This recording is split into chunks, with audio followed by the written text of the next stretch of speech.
Welcome to another edition of Great Health, Abundant Happiness, and Outrageous Love. We want to talk about the grocery store is like your pharmacy. Karen and I were listening to a video, I should say, on YouTube. We were walking and listening to a couple doctors speak. We're impressed that a lot of doctors now are starting to focus on, food is your medicine. Food is thy medicine. Who said that? Socrates or someone back in the day. I'll have to look that up. My grandmother always said that. Yeah, well, it's been around for a long time, but more and more doctors are starting to embrace it. And I'm going through this thing right now with what we're dealing with the melanoma. I was just saying to Karen, there are things we can do to boost the T cells. There are a lot of great doctors that wouldn't talk about pomegranate juice and things that would boost your immune system. Right. But there are many, many doctors now that are adding the nutrition to it so that your grocery store looks like a pharmacy. Exactly. So, that's so key and critical because they were talking about studies that are published, and these are 15-year studies. In order to be published, they have to be 15 years or longer, I believe they said. So these are, published studies. The 15 years, and he was corrected, 17 years. It takes 17 years for a study to get into practice. That's right. That's right. So the studies that are out there, that's how long it gets into traditional medicine, 17 years. 17 years. Right. So once they figure out that, maybe processed meats cause cancer or something boosts here, right. And it's proven, it takes a long time for it to get into the medical system. Exactly. So, what we are talking about when we say that your grocery store is your pharmacy, it's called integrated medicine. Mm-hmm. That's one of the, names that a lot of these doctors use for it. And basically what it talks about is integrating, both sides of the fence, because sometimes, for example, let's just use Jeffrey because, we've got facts here. Because I'm right here. And he's right here. Good example. Yeah, and I'm so glad that you are. So he's going through this immunotherapy to let his own body's immune system fight off a disease that somehow snuck in. Because our bodies are so amazing. They work very hard at not letting disease in. That's why we'll get a fever or some other symptom, and sometimes we'll feel pain. That's the way our body communicates with us to say something is wrong, and the body usually takes care of it. But as we all know, people get cancer and it sneaks in. So right now he's doing this immunotherapy to allow his own body to attack only the cancer cells, because that's the way your immune system works. The immune system does not attack, under normal circumstances, the immune system does not attack healthy cells. Right. And it's having trouble seeing the malignant cells.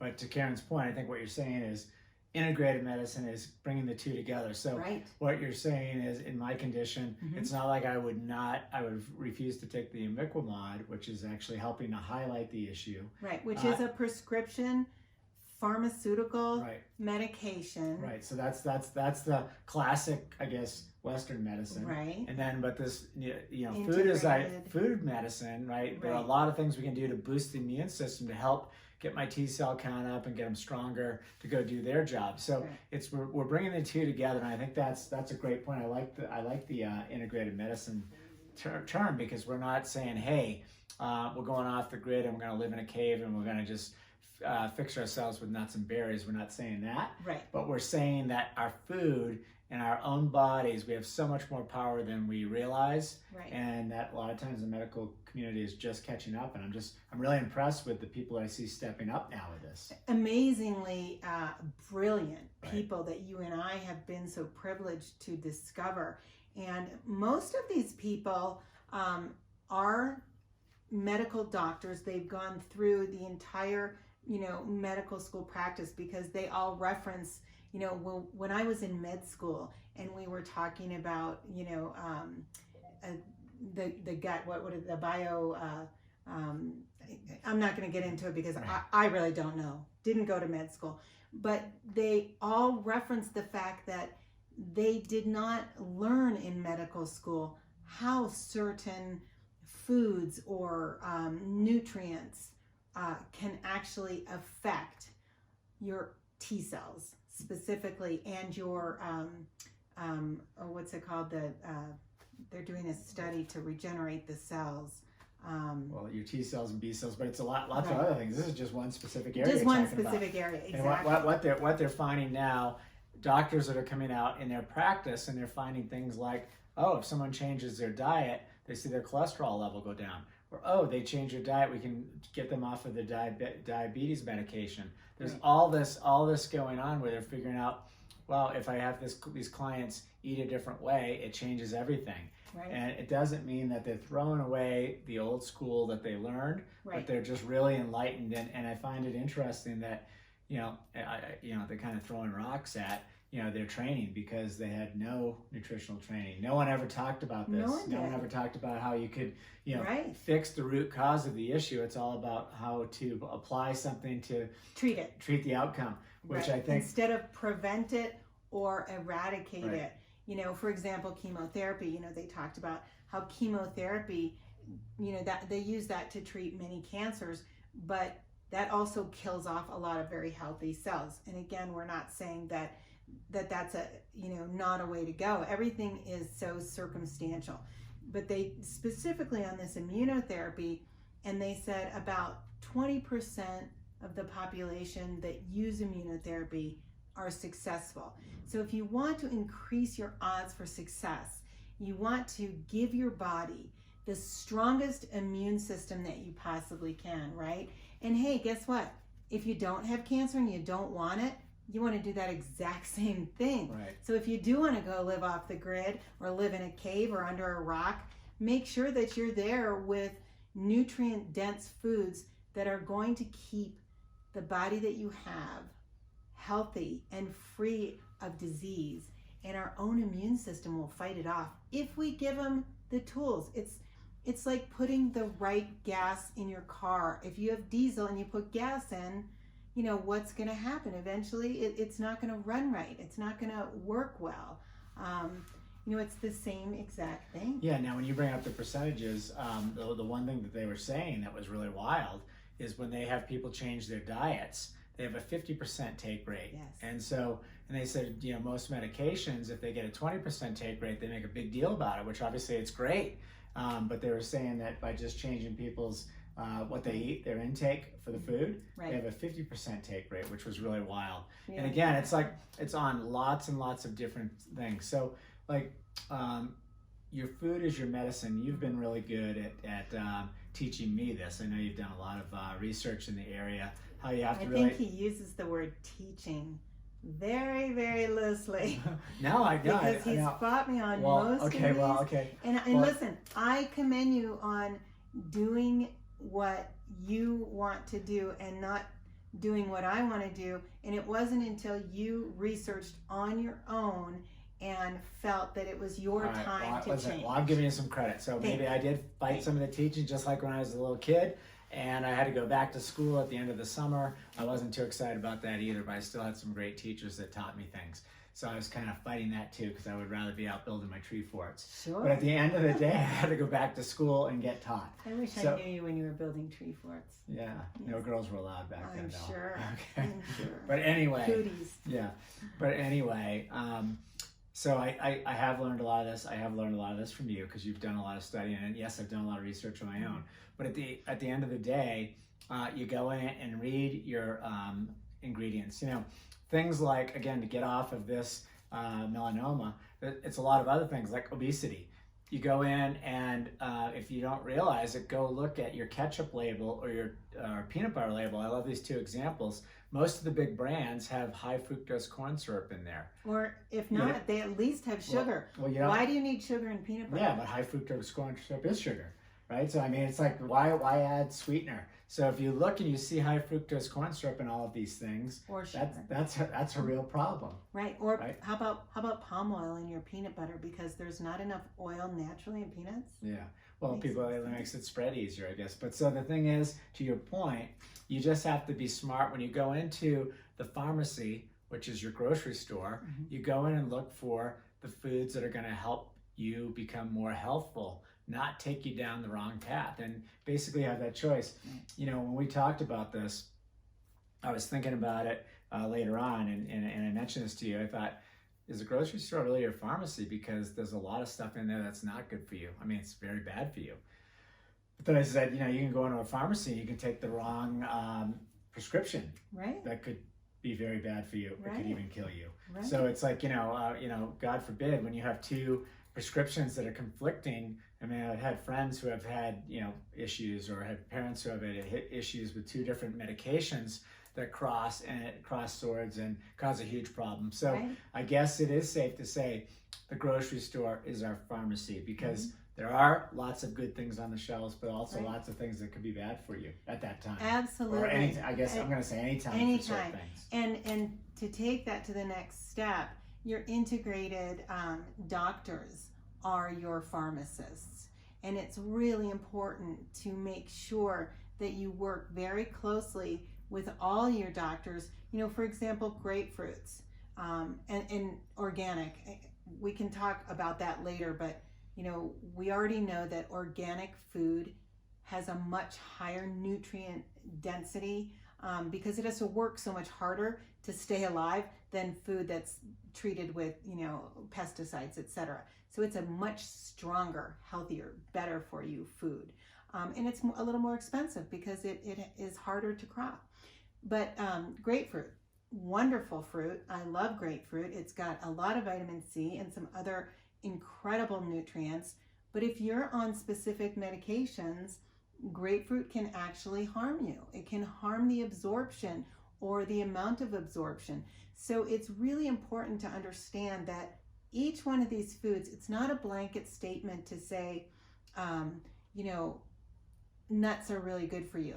Obviously, if you're allergic to nuts, they're not really good for you.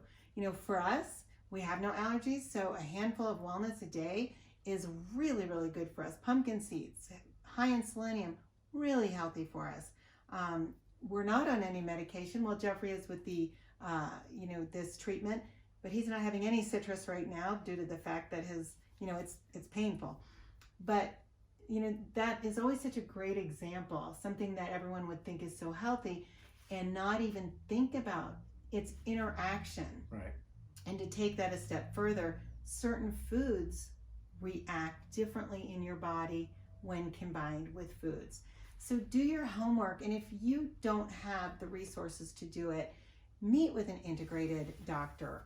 They're a wealth of information, and most of them, and I highly suggest going to one that's also gone to medical school, so that you're getting both ends of the spectrum, because they really understand the scientific part of everything and are able to put things together so beautifully that I think that is really important, and we cannot, disregard both of those, important. Well, it's great to see the flip side of that coin. I mean, when you see the damages caused by whatever unhealthful eating or unhealthy lifestyles or whatever it is that brought it to that point, and to see the correction, to see the positive is really great to see that.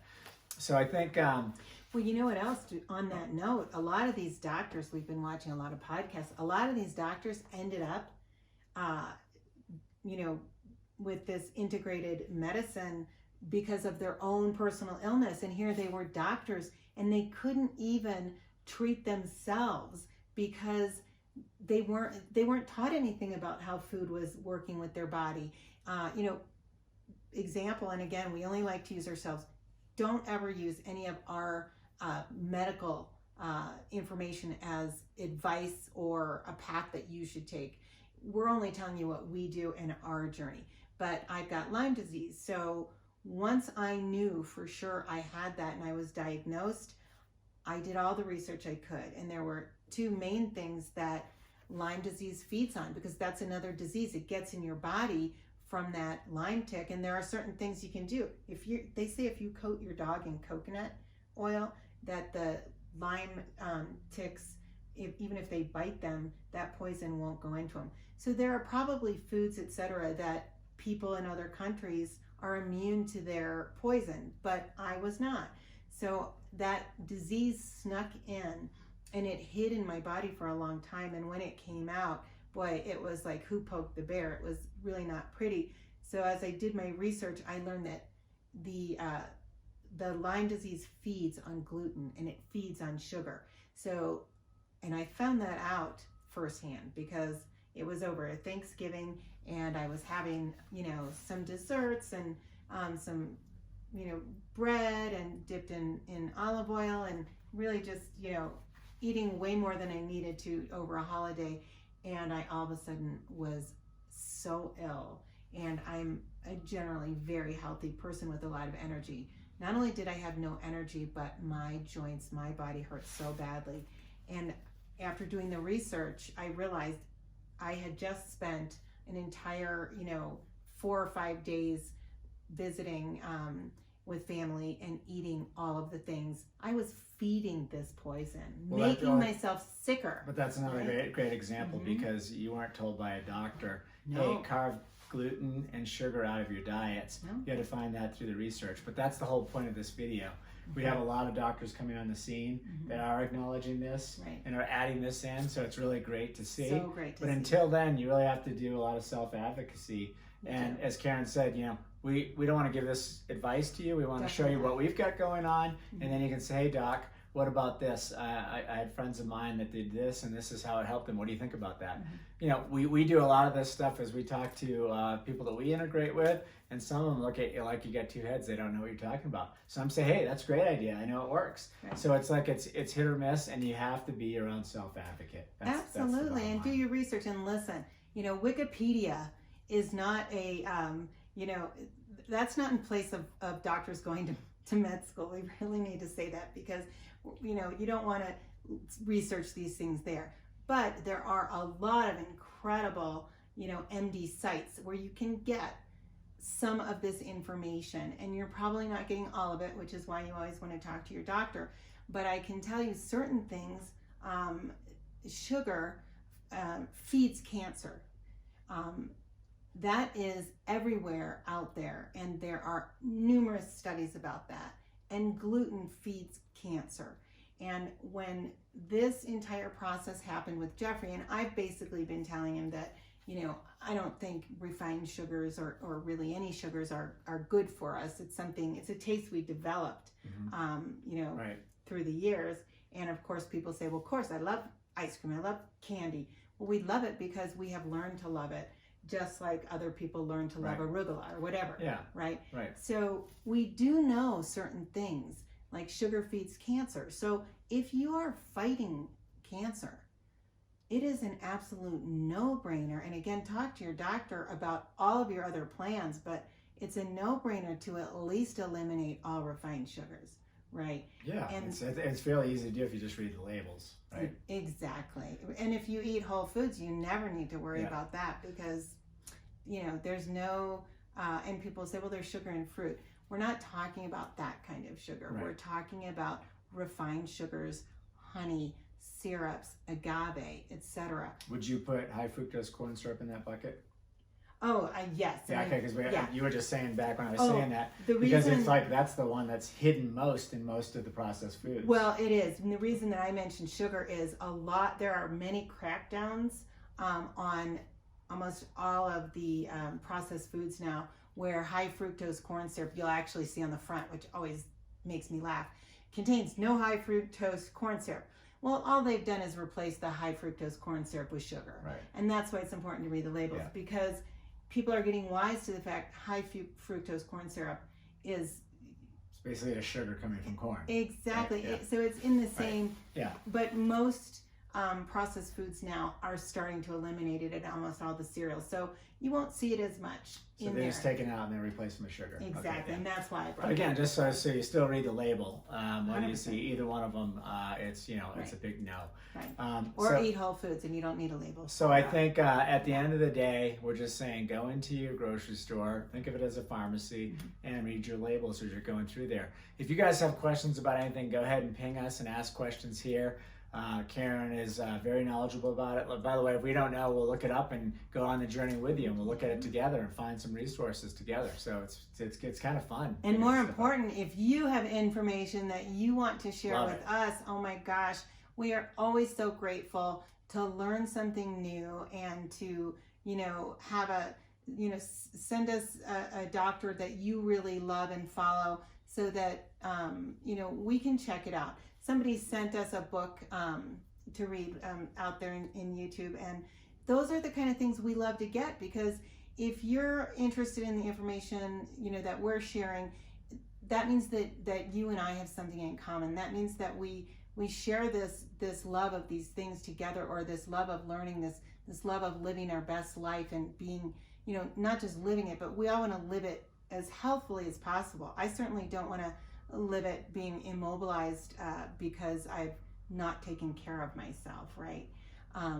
So we are so grateful when people recommend, books or doctors, to follow, or, other gurus that they really like, because usually they're on the same page as us. And for that last person that recommended that book, we have already purchased it, and we're really excited to dive into that. And I'm sure we'll be talking about it once we, have enough knowledge to share with people. So thank you. Wishing you great health, abundant happiness, and outrageous love from the nest at Copper Mountain. Thanks for tuning in. Go ahead and subscribe if you haven't already.